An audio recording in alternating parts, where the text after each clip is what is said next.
Hello everybody and welcome.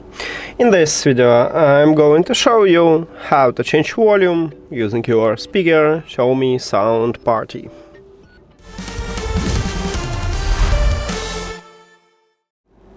The controls for volume control are located at the top of your speaker, at the left side.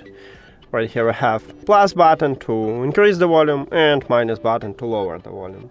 So to increase the volume you need to single press or press and hold, and as you can see this widget I increase it.